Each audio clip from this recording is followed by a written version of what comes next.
Oh, I'll tell you what, we're seeing some unique conditions here in the Twin Cities. I've been guiding for 22 years, and I don't know if I've seen these types of conditions at this time of year. And what I mean by that is we're talking about snow.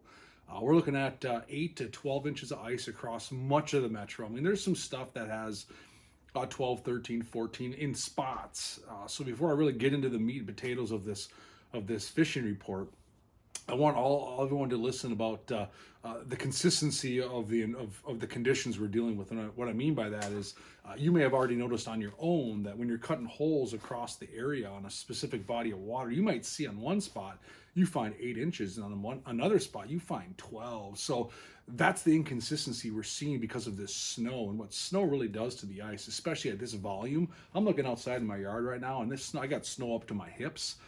And that's going to insulate that ice. And what that does is it doesn't allow that ice to form as fast. Now, we're still going to get some ice growth in these cold temps. We woke up this morning and it was about 0 degrees outside. So we're still going to see some very minor growth, but we're not going to see the same level of ice growth that we would see if we didn't have snow.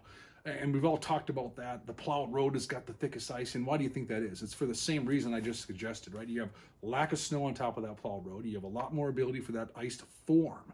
So that's what we're going to see. We're going to deal with a little bit of inconsistency here, and that goes in the form of the ice. Now, I'm not trying to scare anybody or talk about that. I mean, we have good ice in the area. I haven't found anything where the actual ice thickness is what's scaring me. It's the conditions on top of the ice that make travel a little more cumbersome. The slush factor, getting around with wheeled machines like an ATV or a UTV. You just got to be mindful and pay attention on where you're driving.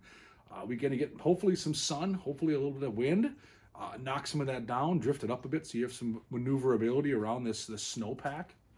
But for the immediate future right now, your best friend's going to be things like a shovel, a small shovel, an Arctic anchor that goes into the ice that allows you to winch yourself out if you do get into a situation where you get stuck, because you're going to get stuck if you're in an ATV in the Twin Cities right now and you plan to get off the beaten path. I'm just telling you, be forewarned. It's the conditions we're dealing with. We got a lot of snow on the ice. It's what happens. So just be mindful. Okay, there's my little soapbox preach about the conditions. Be prepared. One thing I've been talking about a lot lately is improvising. And what I mean by that is you may have a specific body of water you really want to fish. Let's say you have your favorite, call it Lake A, and you know where you want to go. You have a lot of fish in your mind on this specific spot, but hey, I'll tell you what, it's a mile off the beaten path, or it's 3/4 miles away from the access. And what I mean by improvising at that point is maybe you want to strategize the night before and go, you know what, these conditions are not ideal to be traveling off the beaten path with the tools I have. Now, if you have a snowmobile, have at it, get after those fish. You're probably going to have some spots to yourself, more than you've seen in recent years. But if you're stuck to an ATV, or let's say you're stuck to walking by foot, look at another body of water and try to determine, okay, there's a spot a little closer to the axis, a little closer to the beaten path, where by improvising and going from Lake A to Lake B or Lake A to Lake G, who knows, whatever your list is, you can get to a spot a little more effectively. So think about that kind of stuff. Find wins within your day. Don't look at these situations and be discouraged and say, you know what, I'm not going out. To me, that's just giving up. Don't give up. Go out there, have some fun. Bulk up in the clothing you need. You can still go out there and catch some fish. The fish are still biting. You're just going to have to improvise and deal with the conditions. Get a good pair of waterproof boots. I wear a Sub-Zero X boot. It's a knee-high, wall one-piece rubber boot, fully insulated, that keeps the water and stuff off of me, because when you get into those spots, you start cutting holes and you start stepping around, you're going to notice that your footprints at times might fill up with a little bit of slushy water.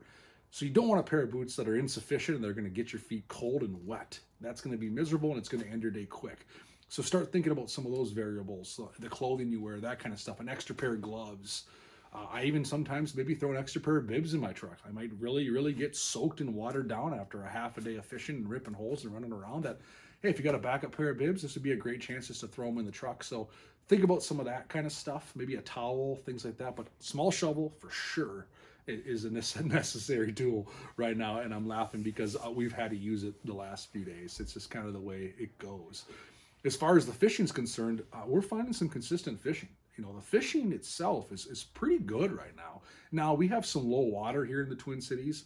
Anyone that fished in the fall will know that. If you drive around Lake Minnetonka, you will still see some boats on lifts. Why?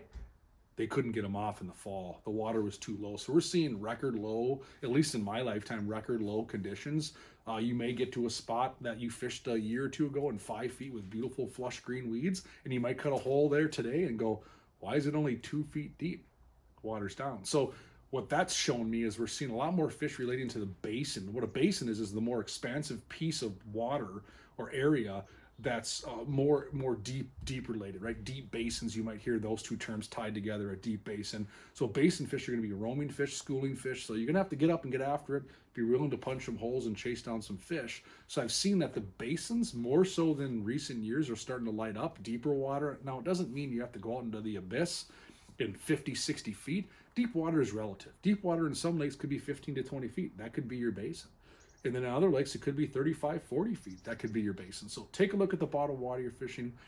Pay attention to how you caught your fish in recent years. Maybe find some adjacent deeper structure, because these fish have been, generally speaking, relating to some deeper water than recent years because the water's down. You'll notice your favorite shallow water weed spots might not be an option right now. Why? Shallow. The weeds might not even be there.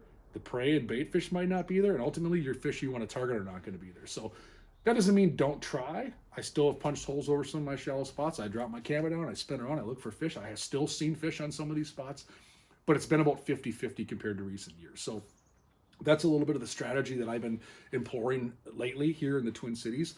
You also look at this snow cover that impacts the shallow water growth of weeds and everything going on in that environment.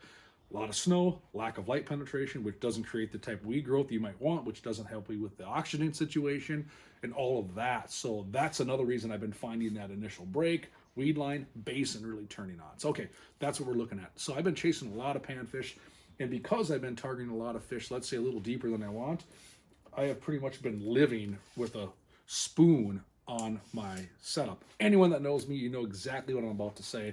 I've been fishing the Pinhead Pro from Clam. It's a brand new zinc alloy spoon.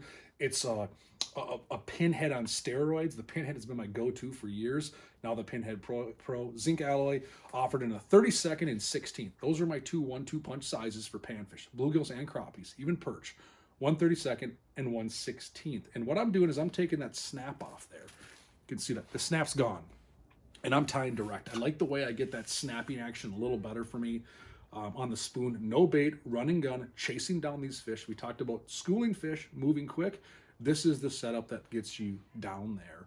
And I'm still using an inline reel, pulling it out by hand. This is a 2-3-to-1 inline reel, meaning every time I crank that handle, 2.3 rotations come in. A lot of inlines are 1-to-1. It comes in slow, right? Shallow water application, great. Deeper water application, 15, 25 feet of water, this is the way I want to go. And it still allows me to pull line out and adequately fish that entire water column. So I'm still doing that. And then I'm fishing a noodle rod. I like how that loads up when I fish a spoon. I can work that rod and I can see that bite detection, or a lot of times that rod loads about like this, fish bites, pops up. So I'm seeing that up bite. And then it's got a nice solid backbone to land some bigger fish, let's say at the hole or whatever else I might be doing. So that's my setup there. 3-pound test monofilament, and away I go. Another setup that I've been leaning on quite a bit lately too is going to be a spring bobber approach. And I've been using a number 10 or number 12 tungsten jig. I've been using a drop kick. This is a number 12 black chartreuse. You know, you're going to say right away, oh, black, you know. That's not flashy. That's not eye-catching. That doesn't have, you know, the shelf appeal. But I'll tell you what, an all-black jig, you can see that there, black and chartreuse drop kick. That all-black jig has a lot of appeal in the water. Darker the object, like you know as musky anglers, anyone that musky fishes, when you look up and you see a black object against any light source, it shows really well. A lot of anglers don't look at black enough, in my opinion. So I always have a black jig on, or a glow jig, a gold jig. Don't get me wrong, I have your Wonder Breads and things too, but I've been catching a lot of fish on the new Katana rod. This is a spring bobber setup. I'm running 2-pound test line, that same inline reel, and this has kind of been my 1-2 punch. Spoon rod, more of a finesse rod, spring bobber setup, and that's kind of been what I've been targeting these panfish, that nice little soft limber spring, just the smallest little bump in these fish will take it, especially the bluegills. I get on a finicky bluegill bite. This rod's been pretty much in my arsenal nonstop that day. However, I will definitely start with the spoon and work my way from there. So a lot of other variations for panfish, plastics, silkies. You can definitely live bait fish. But those are my 2-1-2 punch setups right now to be chasing down these fish in these situations. And when it comes to game fish, I have not targeted a ton of walleyes or pike in the Twin Cities. I've had some tip ups out. We've had a few flags go off for just your typical hammer handle 2, 3, 4 pounders. I did go to Lake of the Woods, caught a bunch of fish up there. That was fun, probably for a different report. But around here, what I always tell people, if they want to go target, let's say a pike or walleyes or a bass or whatever, and just get a different tug, I just tie on a swimming bait like this, like a tikka minnow. And this is just a bait that I can just rip. It kind of swims around, it dances, you can shake it, you can employ so many different cadences in this thing. And I'll start with like a 3/16 or I'll go down even to an 1/8. And I just put that on a limber tip rod, like a dead meat rod, 5-pound test line, and I just cover water. You don't need bait, you can put your gloves on, you can be comfortable, and it's a great way to catch about anything that swims is just to rip like a tikka minnow style bait. So that's been another way just to get outside the box a bit, maybe target something a little different than a bluegill or crappie here in the cities and get after some fish. So again, a big tip right now is the conditions on top of the ice. Be prepared, don't be scared, but be prepared. Get out there and have some fun. Look maybe a little deeper than you've looked in recent years because of the water conditions, the snow on top of the ice, the lack of things going on in shallow water. Now, again, if you feel good about a shallow water spot, still go and check it because we've had some success there too. I'm just giving you a general rule of thumb on what I'm seeing a little different than recent years. And then get out there and get after it. Be prepared. Bring the necessary clothing. Get out there and have some fun. We always talk about the cliche statement, you can't catch it from the couch. It's so true. But here we go, we're back into the swing of things, and get out there and enjoy your time on the ice. We are jumping into 2023. Crazy how time flies. A lot of ice fishing ahead of us. Don't worry about it. There's a lot ahead of us still to get after it. But get out there, have some fun, catch some fish. Chat with you later.